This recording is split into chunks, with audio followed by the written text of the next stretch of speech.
Well, good morning everyone from a very wet and windy Yorkshire this Sunday morning.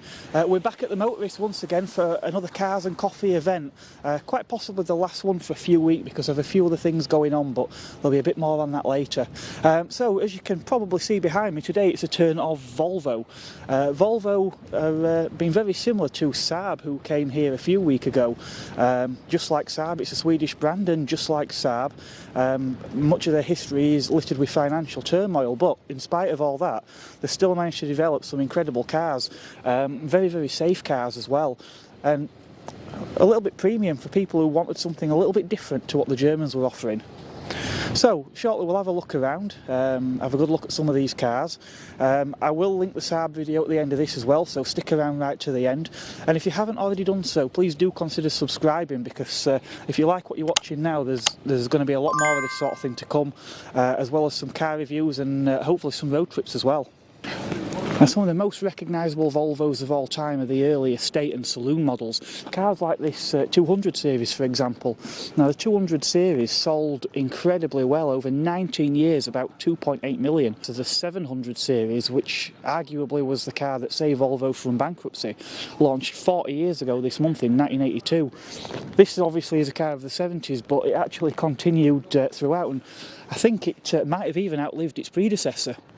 Through that time, the car was obviously under continuous development, and in the mid-1970s, I think it was actually awarded, well, it was basically one of the cleanest cars in the US for the state of California, due to the addition of catalytic converters. Also, as we went into the 1980s, I think there was some motorsport success with coupe versions of the car as well. The predecessor to the 200 was, of course, cars like this 164, and you can definitely see the family resemblance with this strip we've got running down the side and these roll tops on the doors. Obviously a little bit curvier with these rounded front headlamps, but to all intents and purposes you can definitely see the family resemblance there.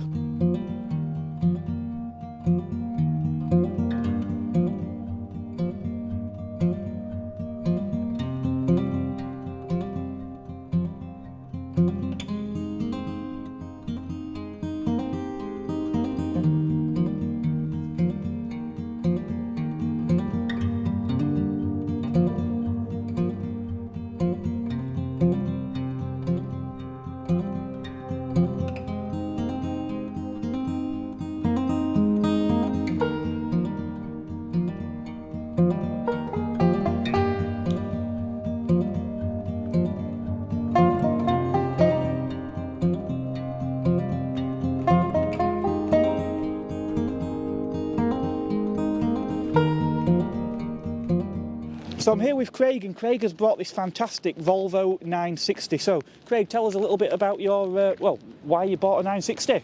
Yeah, well, it's, we were all taking part in the Guinness World Record attempt at Elvington last year, and I spotted a few of them and I thought, oh, I fancy something older. So I've already got a V70 estate, one a T5 and a C70 convertible, and I thought, do you know what, I fancy something older. So a friend of a friend owns a farm, and he's got quite a few nice tasty little cars. So this one's only got 82,000 miles on the clock, you know, the 1996 model before it went to the S90s. So it's, yeah, 3 litre, bit thirsty. So it's a kind of one to bring out on the nicer occasions. Saying that, I've used it on a weekly basis, so it's a nice car, full leather interior, all the toys on it, everything works as it should at the moment. Yeah. Fresh MOT on this one. Did come later with a 2.5 litre engine, but the 3 litre, this has got a wee bit more, it's about 204 brake horsepower, a wee bit more punchy. Very, very smooth, straight inline 6 engine. Love just sitting on the motorway, just sitting on cruise and going for it. It's a nice car, love a car. The 2.4, was it? Were they the 5-cylinder engines? The 2.5, I think, was also a 6-cylinder. Oh, right. I think, off the top of my head.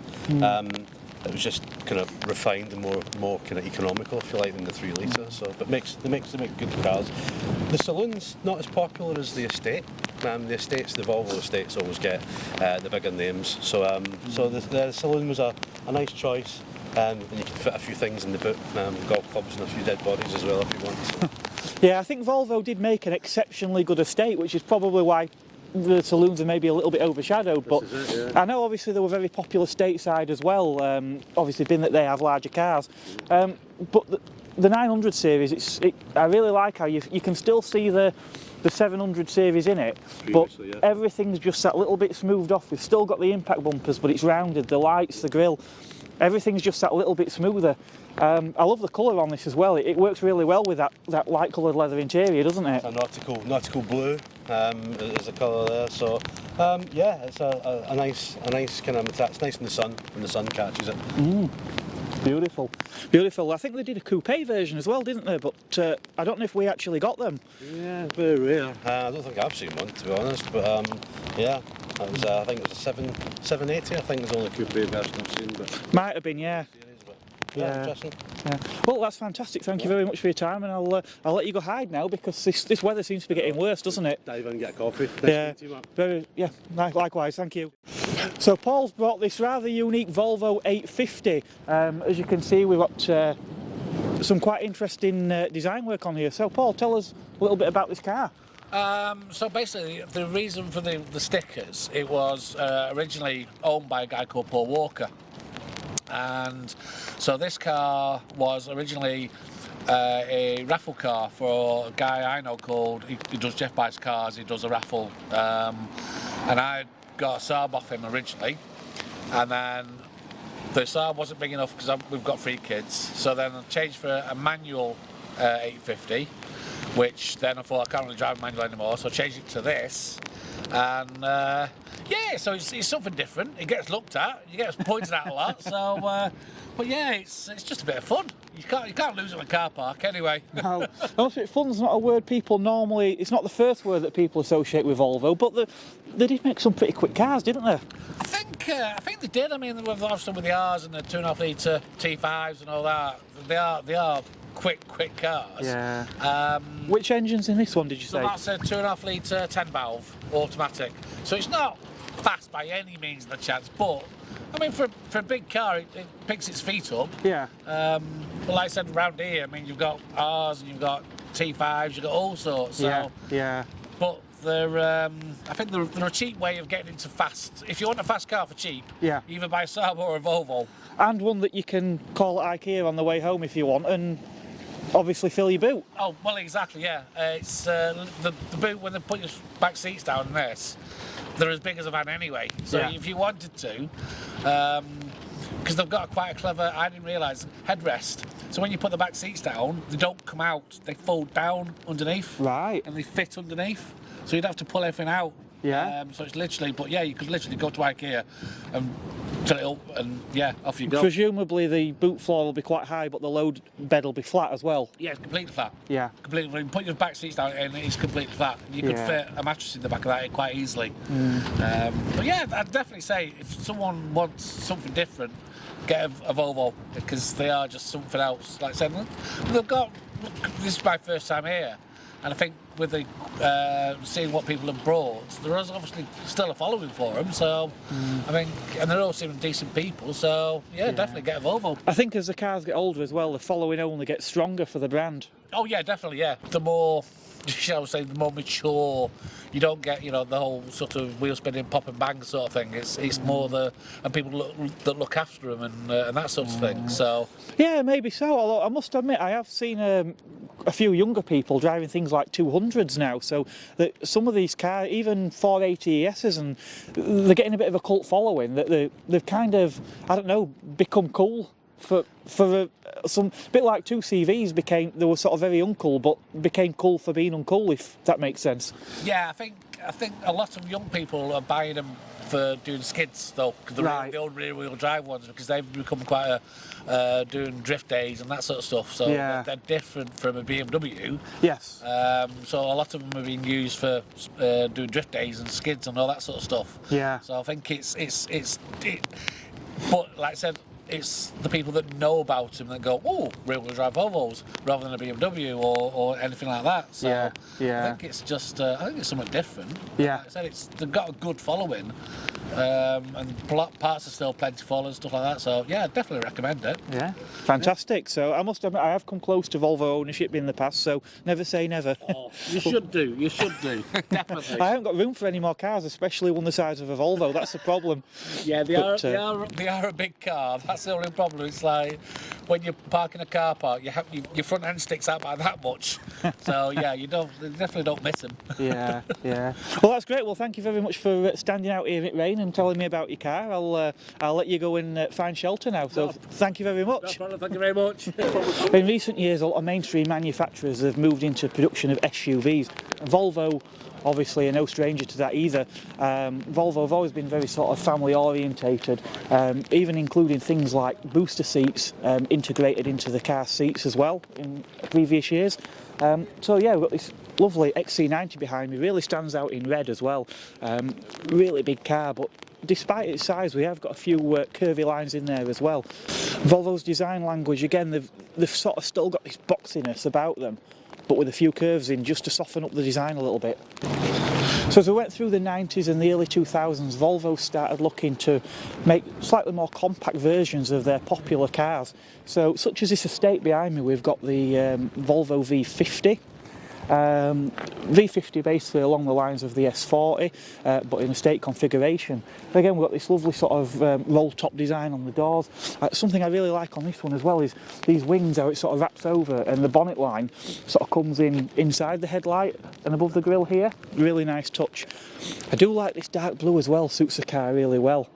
Now this one's an R design. Now the R design models were incredibly popular, looked a little bit sportier, so we've got some slightly different bodywork and wheels on there. As you can see, we've got this sort of satin finish on the mirrors as well. So this particular car is configured with a 2-litre diesel, which would have probably been pretty much the bread and butter choice at that time, especially with fleet buyers. This one, as you can see, has got some additions like this matching roof box as well, because obviously it's a Volvo and Volvos are sensible and practical. With the next generation, Volvo went back to the V40 badge, and the car did look smaller. It looked more like a big hatchback, but in reality, side by side, it's still probably a similar size to what the V50 was. Obviously the design language did get even curvier still with this model. A real gem sat here behind me is this Volvo S60, but it's no ordinary Volvo S60 because this is an S60R. Now I did actually do some detailing work on a V70R of this generation. It had the same interior. Well, to be honest, it actually looks orange. The leather in there, it's a sort of really orangey brown shade, but it looks bright orange, and the carpets as well. What makes this car even more rarefied is the colour, because I can't actually remember the name of this colour, but it's a sort of a very bright sort of greeny blue shade, and not very many people spec it, because as you can imagine, a bright orange interior and a bright blue exterior it's not normally the kind of colour combination that's offered, but it does look really good. It's an all-wheel drive model. Now these things were pretty quick. They used a turbocharged 5-cylinder engine. They put out some serious power. Now a lot of the police cars in the UK at this time were Volvo S60 and V70 T5s, though not necessarily in R trim. I've got a couple of V60s here behind me, pre-facelift and post-facelift versions of the cars. I actually came quite close to buying a V60 of this facelift design a few years ago. I actually ended up going with a Skoda Octavia VRS because the Volvo was slightly more expensive. It was a nice car, but it was sort of an extra £5,000 on top, and I just couldn't quite see that extra £5,000. What I will say is it was an R design I was looking at, and the seats in it, it's as if they was made to measure for me. As a HGV driver who's previously been involved in a collision where someone ran into the back of me, I do have some back and neck problems. Half an hour sat in one of these and I'm cured. They are that good. Obviously Volvo takes safety very seriously. In fact, it's probably a reason why the police love these cars as well, because they spent so many hours obviously sat in these cars on traffic duty, and as I say, the seats, the design of them was just incredible.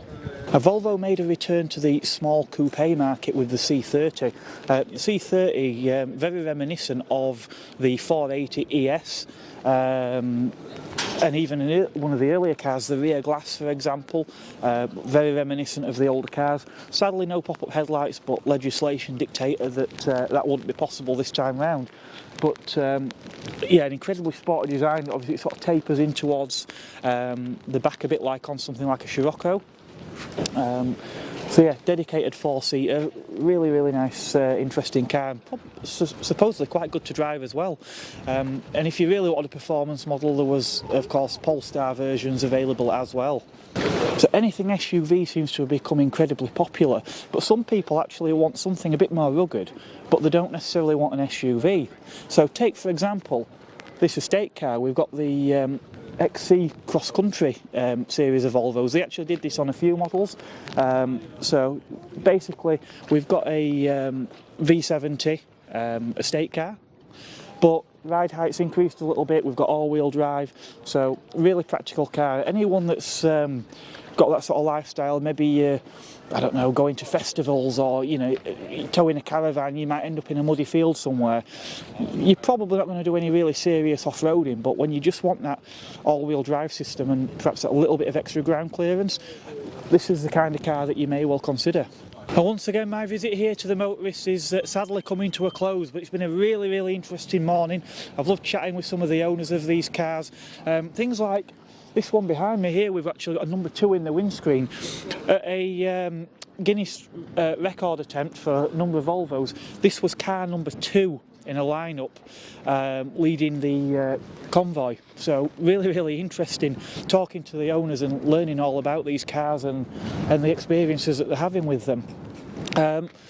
This is probably the last time I'll be at the Motorist for a few weeks. I've got a couple of other things coming up, hopefully some car reviews and a road trip that's been in the planning as well, so hopefully that should be coming to fruition in the coming weeks. I'll probably put up that tech video on the me doing a few jobs on the Megane next week. That I have been promising you this for quite a while, but I've just been so busy filming at the Motorist, so I'll try and probably get you that one up next week. Again, if you haven't already done so, please don't forget to like and subscribe to make sure you see more of the content that's coming along. And by all means, drop us something in the comment if there's anything you want to know about any of the cars, or perhaps one of these is your car that we've seen here today. So again, do let me know in the comments. I love to read those and see what people have got to say. Look after yourselves, and from me, it's goodbye until next time.